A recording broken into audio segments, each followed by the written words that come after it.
आज का हमारे इस वीडियो में आपका स्वागत है और मैं आज आपके लिए लेकर आया हूँ बहुत बड़ी update. MD university, Maharshi Dayanand university की रोहतक के अंदर असिस्टेंट प्रोफेसर की वैकेंसी निकली हुई है।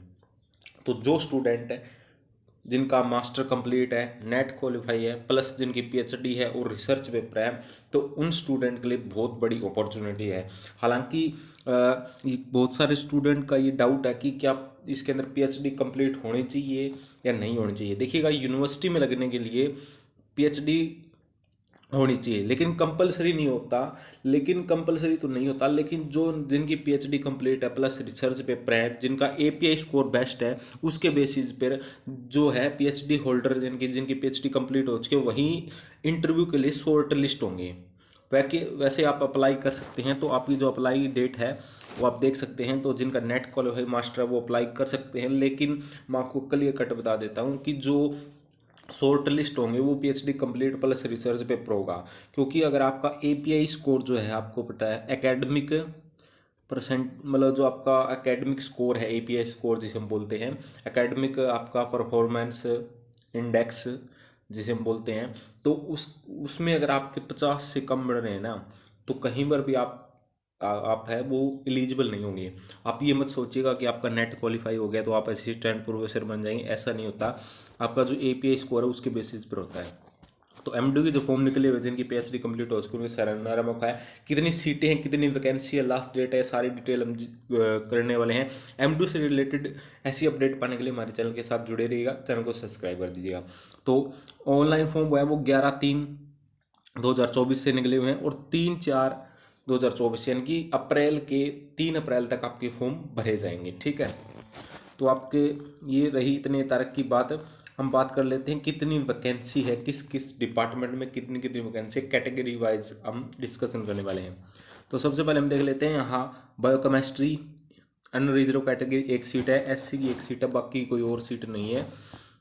एक बायो इन्फॉर्मेटिक्स में एक सीट है, बायोटेक्नोलॉजी में एक है, और एससी की कैटेगरी वाइज आप देख सकते हैं। बोटनी के अंदर एक है, ईडब्ल्यूएस की और एक एससी की है, और केमिस्ट्री के अंदर 4 अनरिजर्व कैटेगरी की है।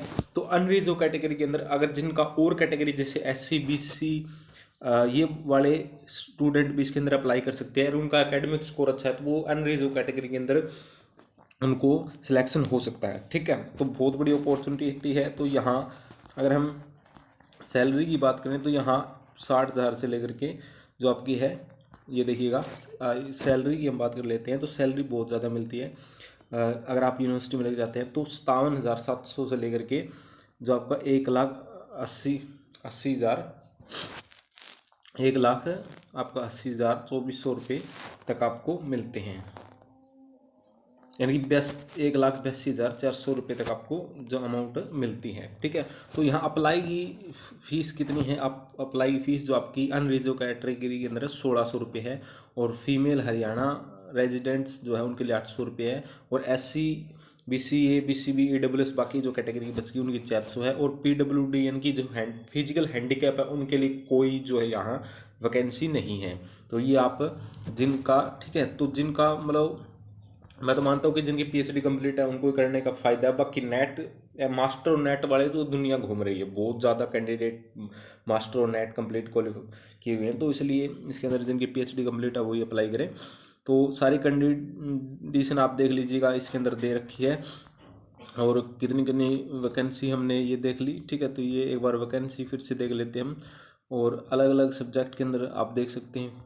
ठीक है, जैसे कि ज्योग्राफी के अंदर 2 वैकेंसी है। ये ज्योग्राफी के अंदर हम बात कर लेते हैं।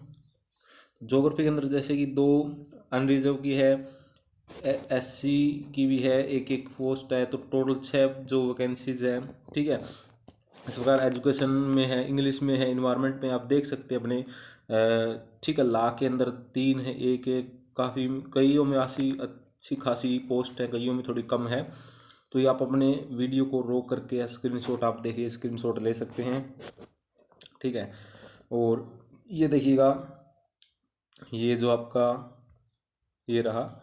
ठीक है, तो जो आपका फॉर्म अप्लाई करेंगे आपकी इतनी वैकेंसी सीटों पर, उसके बाद में क्या होगा, आपका जो एकेडमिक स्कोर के बेसिस पर इंटरव्यू के लिए बुलाया जाएगा। यानी कि बहुत सारे अप्लाई आएंगे, लेकिन जिनका पीएचडी कंप्लीट है, रिसर्च पेपर है, उसके एपीए स्कोर के बेसिस पर इंटरव्यू के लिए बुलाए जाएंगे। ठीक है, मान लीजिए 10 गुना भी बुला सकते हैं, 5 गुना, 3 गुना, कितने भी बुला सकते हैं, तो वो अभी कंफर्म नहीं है। ठीक है, तो ये आपके फॉर्म निकले हुए हैं, ये आप अप्लाई कर सकते हैं। आप अगर एलिजिबल नहीं है, आपकी पीएचडी नहीं, आपका कोई और रिलेटिव है, तो उसको ये वीडियो शेयर कर दीजिए, किसी के काम आ जाए। तो ये एक बहुत बड़ी अपडेट, बहुत बड़ी काफ़ी। और यहाँ एमडी यूनिवर्सिटी में जो वैकेंसी निकली है, ये बहुत सालों के बाद निकली है, करीबन 20 से 25 साल के बाद, 20-25 साल के बाद जो वैकेंसी है एमडी के अंदर, कैंपस के अंदर परमानेंट वैकेंसी है। कहीं कहते हैं कि परमानेंट नहीं, परमानेंट वैकेंसी जो है निकली हुई है।